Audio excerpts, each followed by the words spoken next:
അസ്സലാമു വറഹ്മത്തുള്ളാഹി വബറകാതുഹു. കുഞ്ഞുമക്കളെ കണ്ടോ ഞാനെന്റെ ബാക്കിൽ ആരാ ഉള്ളത്? ആരാ ഇവിടെ ഉള്ളത്? ലുബിന്റെ വീടാതെ. ലുബിന്റെ വീട്ടിൽ ആരാ വന്നിട്ടുള്ളത്? ഫീല് വന്നിട്ടുണ്ടല്ലേ? ഫീല് വന്നിട്ട് കണ്ടോ? ലുബിന്റെ വീട്ടില് ഫീല് വന്നിട്ടുണ്ട്. പിന്നെ ഒരാളിവിടെ വന്നിട്ടുണ്ടല്ലോ. അതാരാ? ദീക്ക്. ആരാണ്?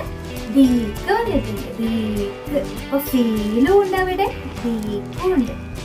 ഇവിടെ ആകെ റീഷാണല്ലോ. ഇവിടെ ആകെ റീഷ വന്നിട്ടുണ്ടല്ലോ. ഈ ദീക്ക് വന്നിട്ടേ റീഷ വന്നിട്ട് അല്ലേ?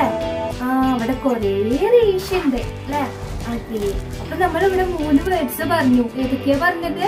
നമ്മുടെ ക്ലാസ്സിൽ പറഞ്ഞ വേർഡ്സ് അത്. ഏതൊക്കെയത്? ഫീല്, ദീക്ക്, റീഷ്. ഇതെങ്ങനെ എഴുതാ? ഇവരുടെ പേര് എങ്ങനെ എഴുതാ? നമുക്കൊന്ന് എഴുതി നോക്കിയാലോ? ആദ്യം ഫീലിന്റെ പേര്. ഫീക്ക് ശേഷം യാമത്ത് വരുമ്പോ ഫീ നീട്ടി പറയില്ല. എങ്ങനെ പറയാ? ഫീ. പിന്നെ ഒരു കൂട്ടി എങ്ങനെ റീഡ് ചെയ്യാ? ഫീല്. ഫീലിന്റെ പേര് ഇങ്ങനെ എഴുതല്ലേ? ഓക്കെ. നെക്സ്റ്റ് ദീക്കിന്റെ പേര് എഴുതാം നമുക്ക്. ദീക്ക് ശേഷം യാമത്ത് വരുമ്പോ ദീ എങ്ങനെ പറയാ? എങ്ങനെ പറയാ? ദീ പറയില്ലേ?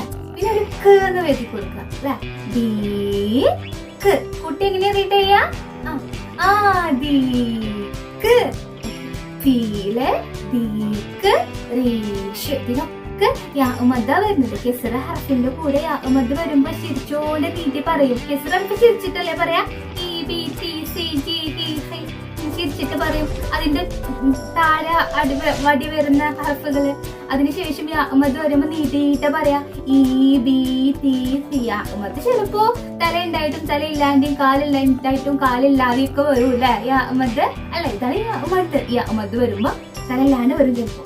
അപ്പൊ നമ്മൾ നീട്ടിയിട്ട് പറയണം കേട്ടോ. ഫീല്, ദീക്ക്, റീഷ്. ഇനി കുറെ വേർഡ്സ് ഉണ്ട്. അങ്ങനത്തെ കുറെ വേർഡ്സ് ഉണ്ട്. നമുക്ക് അതൊക്കെ കണ്ടെത്താവേ. ഓക്കെ.